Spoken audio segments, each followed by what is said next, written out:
Ayo, and what is up, gang? Thank you for checking out Sledgehammer TV tonight. It is Tuesday, May the 15th, 2018, and SmackDown Live brought us the second of two nights of action from the O2 Arena. And tonight, at least we got some pretty decent action, and we are going to talk about it and bring the hammer down when necessary right here and right now on the newest, fastest rising podcast in all of YouTube, iTunes, Stitcher Radio, and Podbean. The Sledgehammer Wrestling Show. Let's do it. The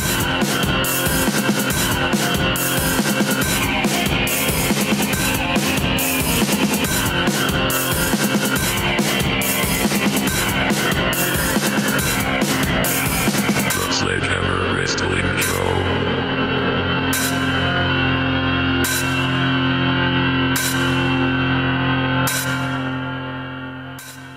All right, wrestling fans, thank you so much for joining me. My name is Nick Nightmare. Along with me, as always, is the world's greatest tag team, my two most loyal companions, Thor, the wrestling god of Thunder, the official Sledgehammer of the Sledgehammer Wrestling Show, and my little buddy, my longtime partner from day one and the world heavyweight champion of all the microphones in all the world, Blue the Snowball. Check him out. Look at him. Thank you guys so much for joining me. SmackDown Live from the O2 in London, England. I love my friends across the pond. Wrestling, when it's in the UK, usually gets the reception that it deserves. The guys in the UK don't get to see WWE as often as we do. It is also a chore for them to actually watch the show because you have to realize they're hours ahead of us. So what's happening here at like 8 p.m. is happening over there at a much later time, and it's a struggle for some of them to get through, especially on a Monday night when they're giving us some of the most sleep-inducing stuff possible. And that is also the case when it comes to SmackDown Live on most nights. Tonight was almost one of those nights. We did have a couple of big things, a couple of nice talking points to talk about tonight. We had Shinsuke, Nakamura, and AJ Styles for the fourth time in about, what, a month and a half? And I'm actually not too upset about it, and I'm not going to shit too much all over it. Initially, when I heard the announcement at the onset of SmackDown Live tonight that they were going to be wrestling again, and the winner of this matchup is going to decide the stipulation for their match at Money in the Bank. Again, my knee-jerk reaction was, are they kidding me? Why are we doing this again so quickly? They really just want to hammer home this feud. Like, they're just throwing it at us. They had it underneath their umbrella for so long, and it seemed like they weren't even going to do it at all. But WrestleMania, which is usually the place to end all feuds and to culminate a story and finish it, seems to be nothing more than the beginning for AJ Styles and Shinsuke Nakamura. And I'm being forgiving with this because you have to remember and take into consideration, you guys, that the last couple of times they fought, there has been no winner. Now, I know we all probably assume the next time we would see them wrestle would be at the Money in the Bank pay-per-view in their next big title match. But this non-title match tonight was the best match I think we've seen all week from the WWE.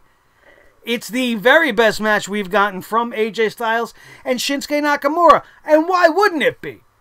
That's what practice is for, you guys. The more you practice, the better you're going to get. These two guys are the best in the business. You let them keep touching. You keep giving them 15, 20-minute matches like we got tonight. Of course they're going to be great. I used to say the same thing all last year when everybody was talking about how Seth Rollins was putting on great matches with this one and that. And it's like, but that's the same opponent. Over and over and over, of course you're going to get better. But let's not shit on it too much. Like I said, it was a very good match tonight in the main event featuring the heavyweight champion. He did get pinned. And normally I do not like that, but we have already set the precedent that AJ Styles, the champion, has defeated his challenger, Shinsuke Nakamura, already on the grandest stage of them all. So Shinsuke Nakamura beating AJ Styles in a non-title match on a SmackDown Live on May the 15th on a lead-in to Money in the Bank doesn't really mean much, and it doesn't hurt AJ Styles.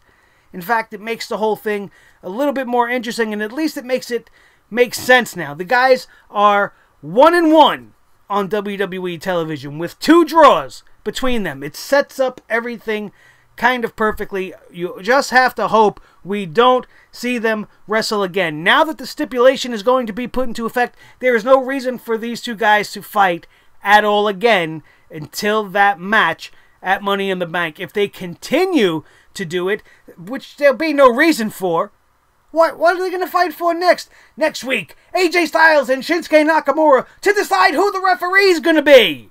And then the week after that, we're going to decide who's going to come out first.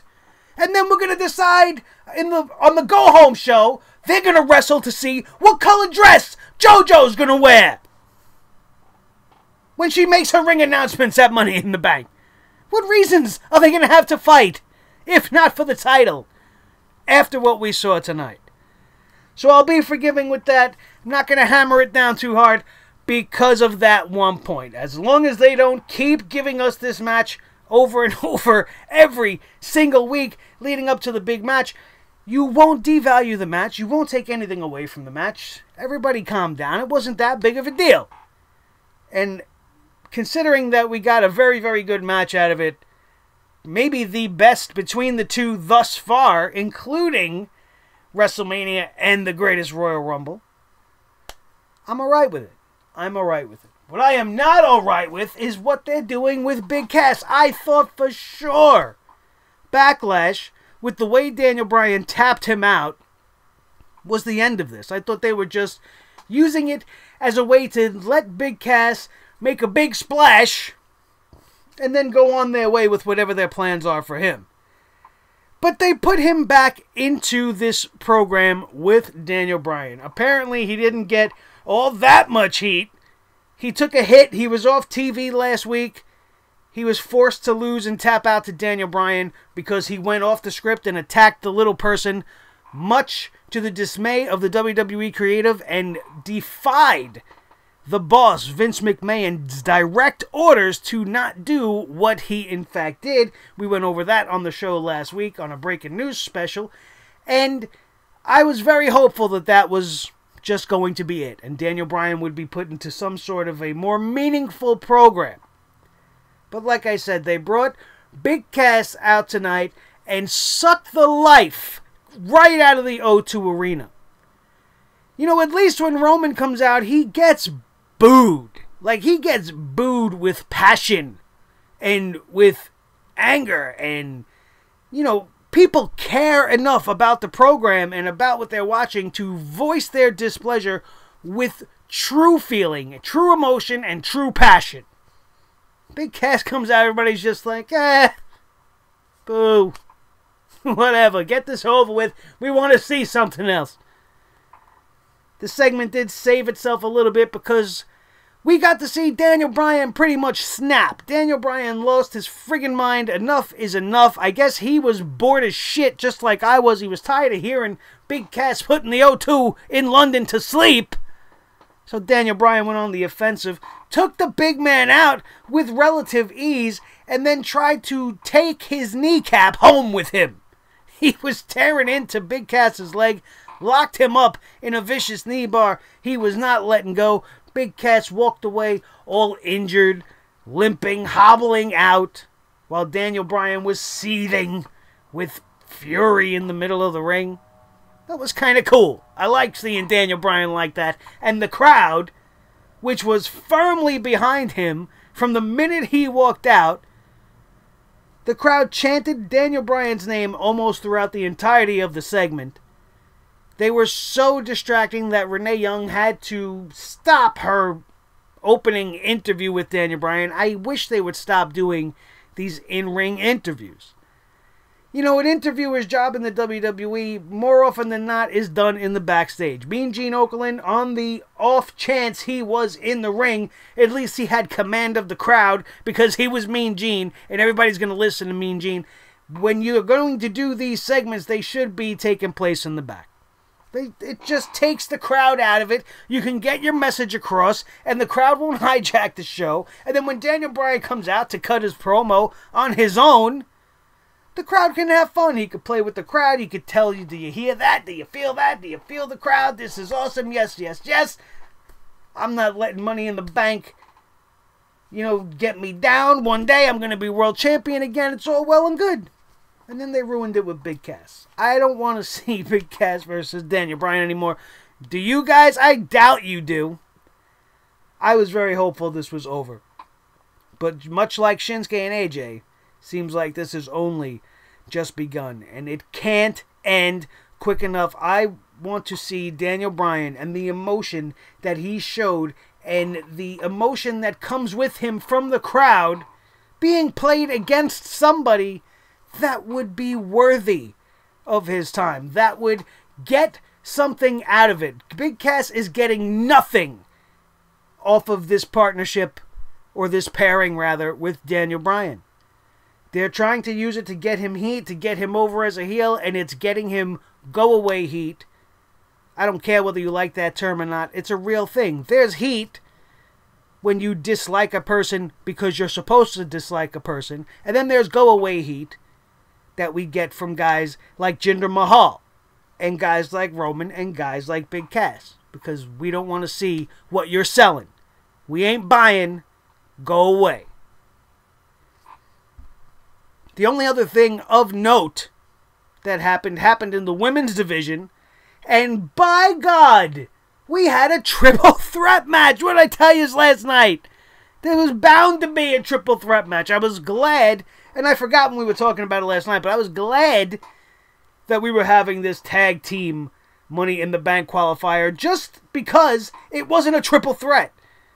Now, I'm not keen on the fact of giving a member of a tag team a singles, opportunity, the likes of a Money in the Bank, but like I said, it's much better than getting triple threat after triple threat. But of course, Paige with her face, Paige with her stretched face, and she doesn't even look like Paige anymore, and she talks like this now because her mouth doesn't work anymore because it's all Botoxed, and she comes out and it's just fucking dreadful. She is definitely uncomfortable in her position. She does not know how to utilize her new face. And I don't know what's with all the body language. I don't know if she's relapsing or if she's not used to being sober. I don't know what it is. And I'm not trying to be mean, but she's just got this real awkwardness about her. And she's got this low kind of thing going on with her voice, and she sounds more like Mrs. Doubtfire than the first ever NXT Women's Champion.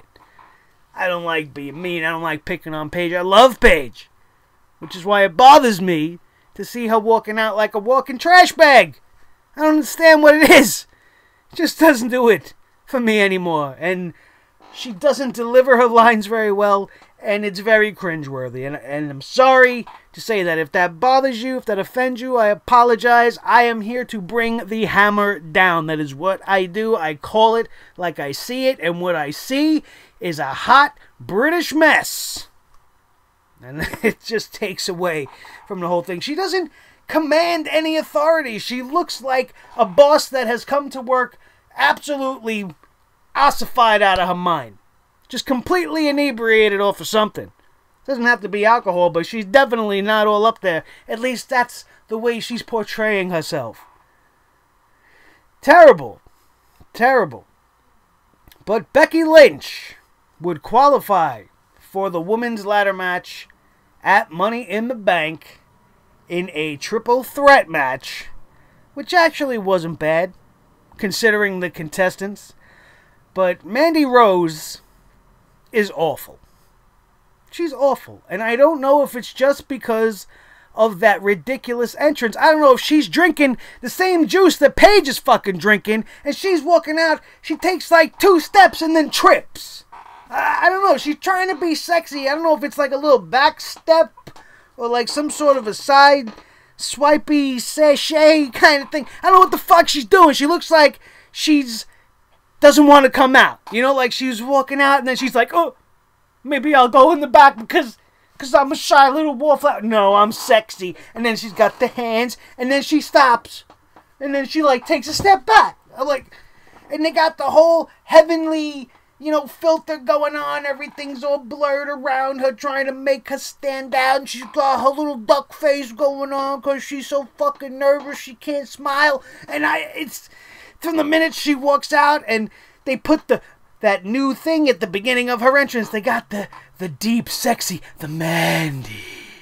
And then you got the porn music. Who cares? The package is awful, and it's a shame. She's a beautiful girl. It's not about that. But, sometimes the prettiest flowers don't know how to sway in the wind. You know what I mean? And it just takes me out of it. The other one, Sonya Deville, coming out to some fucking God of War theme. Sounds like the music I was just listening to while I was busting faces in God of War. I'm ripping out guts and fucking brains and tearing people apart. I got my little sidekick son next to me shooting fucking arrows. And now when I'm playing, all I see is Sonya Deville in her little AJ Styles hood coming out with being Glacier in the blue fucking techno lighting and doing all this. The fuck is that? It looked awful. That music is not fitting to her at all.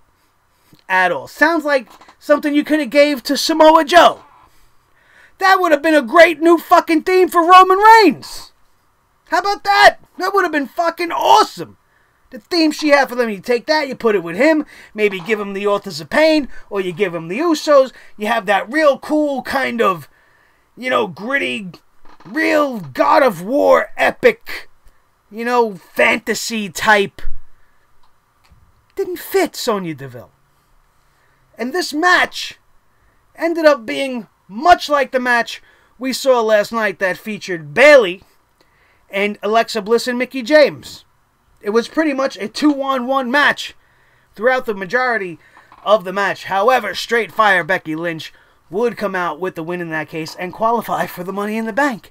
And another thing coming out of the women's division was, we'll get to the Mellabration Dead celebration. Okay, we'll get to that.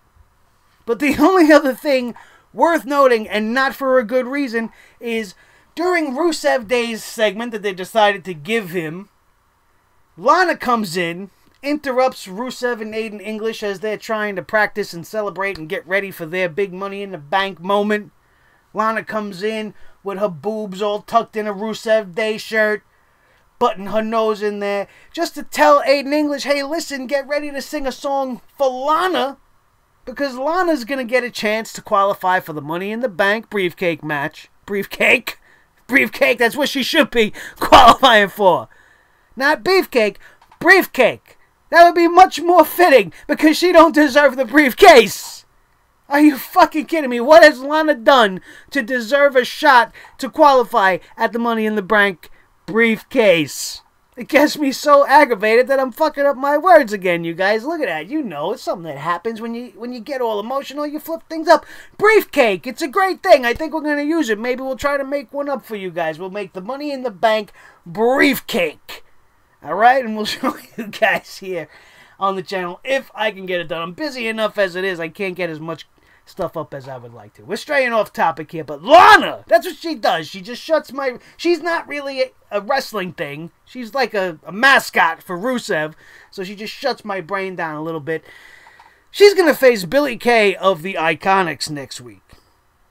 And I give you the same exact argument. Why is Billie Kay being placed in a qualifying match for the Money in the Bank? You could turn around and say, well, you didn't say that about Peyton Royce. Well, actually, I'm pretty sure I did, only because she just showed up. But of the two, and I'm pretty sure I said this as well, Peyton Royce is at least the one that wrestled in NXT majority of the time. She's got more experience. She's much more seasoned. I think she's the star of the duo. If you're going to pick one that's going to break out, Peyton Royce is the one that's going to break out.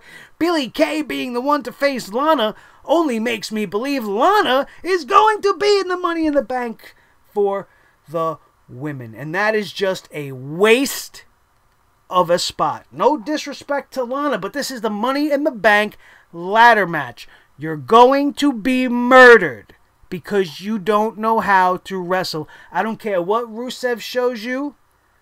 You are nowhere near ready for a multi-person ladder match. You can't even wrestle a straight-up one-on-one. You're gonna get hurt. I don't want to see it. The same could be said for Billie Kay. The same exact thing. No matter who wins in this scenario next week, we lose. And we'll talk to you guys more about that next week. What I don't really want to talk anymore about, but we have to because we have to address the elephant in the room, the Mellabration. The fucking Mellabration. Carmella wants to come out there and demand respect. She wants to come out there and claim that she's one of the best of all time. She wants to say that she's better than everybody in the back. She went as far as to say she's better than Trish Stratus and Lita combined. She must be drinking that same crazy juice that everybody else is drinking in the back. What the hell was this? All this was wasted time. You could have gave us much more quality content, maybe another wrestling match than 20 minutes almost for Carmella to be booed out of the building, get no respect, and have Asuka come out and revealed by Paige in her drunken stupor, which could have been done literally any other way. You could have announced it on social media. You could have put it up on WWE.com. You could have just started the show with the announcement like you did tonight's match for AJ and Shinsuke. Oh, by the way, Carmella's going to have to defend her title against Asuka.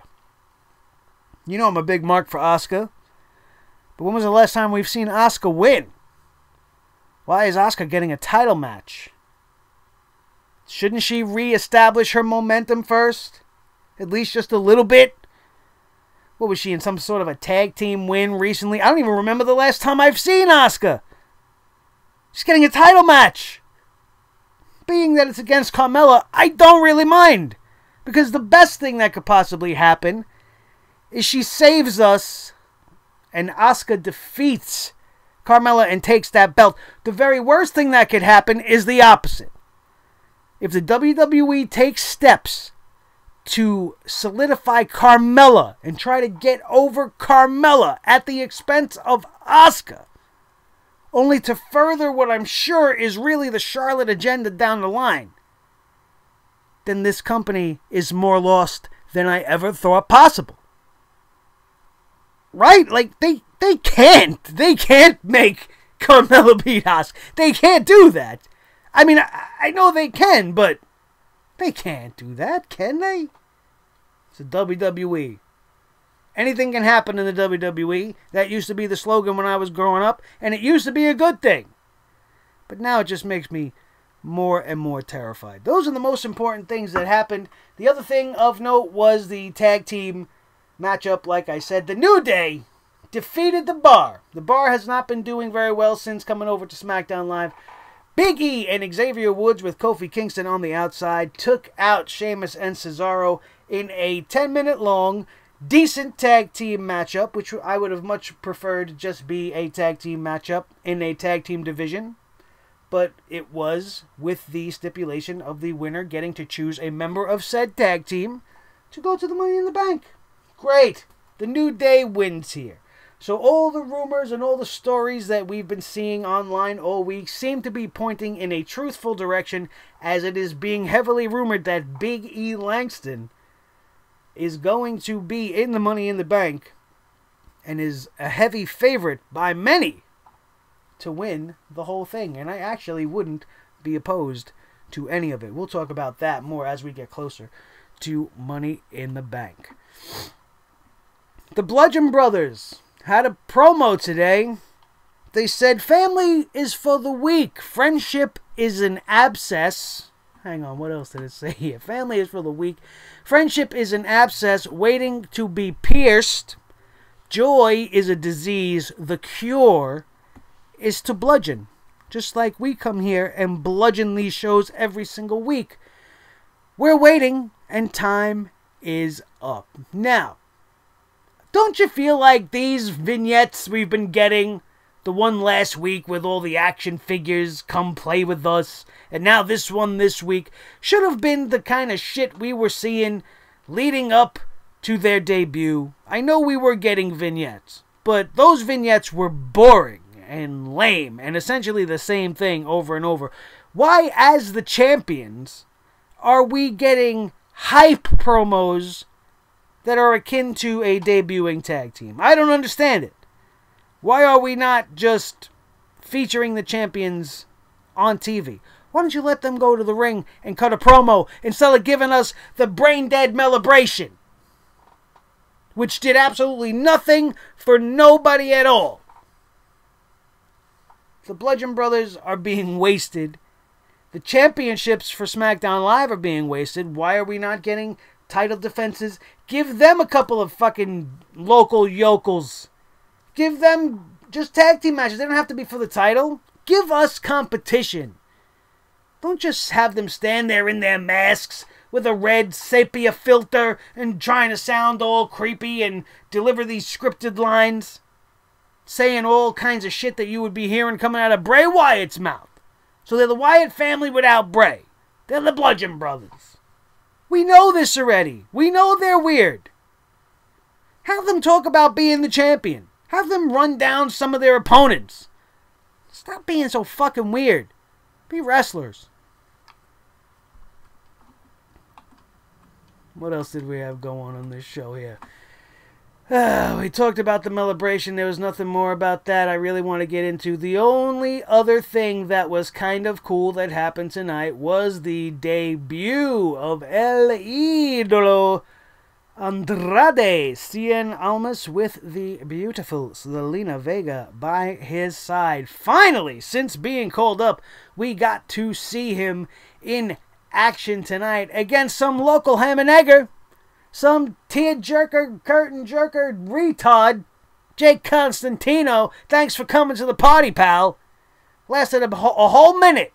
Good for you. You got in a drop kick. Congratulations, bro.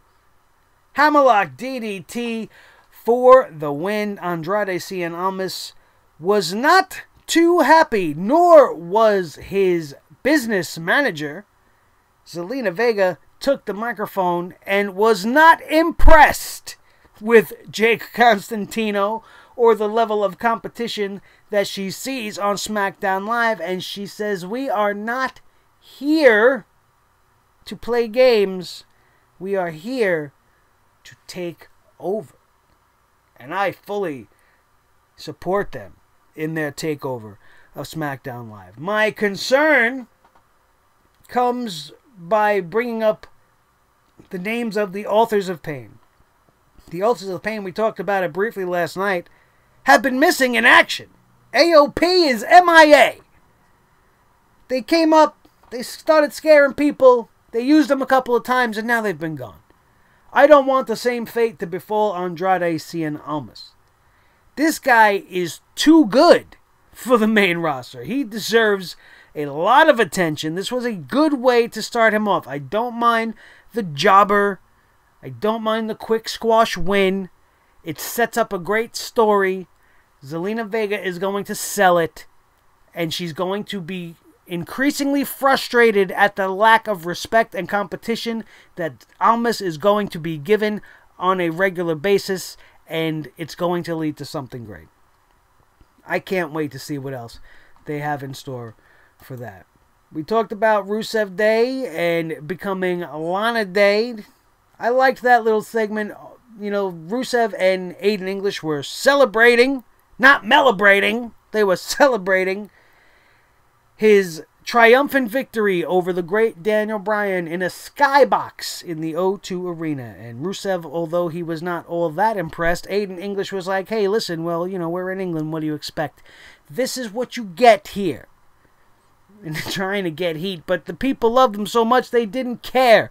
They could have said that London was covered in shit and the crumpets and biscuits taste like ass. And the crowd would have been like, Rusev Day! Rusev Day! Because it is always Rusev Day. And that's it, you guys. We pretty much talked about everything that there was to discuss tonight. SmackDown Live, all in all, was just a show. It was a show. It had a couple of fun segments. We got to see one deserving qualifier in the case of Becky Lynch. I don't know, as of this moment, if Big E is going to actually be the one selected by the New Day to enter the Money in the Bank contract. That remains to be seen. I do not know where else the WWE is going to go as far as the women is concerned. We are getting that qualifier on SmackDown for Lana next week. We are going to see the final spot for the men chosen next week. And it's shaping up to be a pretty good Money in the Bank match.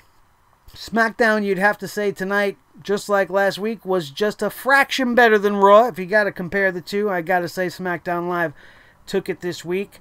We did have Seth Rollins and Kevin Owens last night, but tonight we had AJ Styles and Shinsuke Nakamura in their best televised match on WWE TV yet. And who can complain about that? That is going to do it for today's episode. Thank you guys so much for joining me. If this is your first time here, let me bring you through the whole entire deal. And here it is. If you want to be a part of the Sledgehammer Club, which I don't know why you wouldn't want to be, you're still sitting here at the end of this review. You were like this throughout the entirety of it. I know, I can see you. And you were laughing because I'm a funny guy. And you had a great time here at Sledgehammer TV, running down SmackDown Live, celebrating Rusev Day, and not Mellabrating anything. And if I was correct on all those points, all you have to do to join the Sledgehammer Club today is hit that subscribe button down below.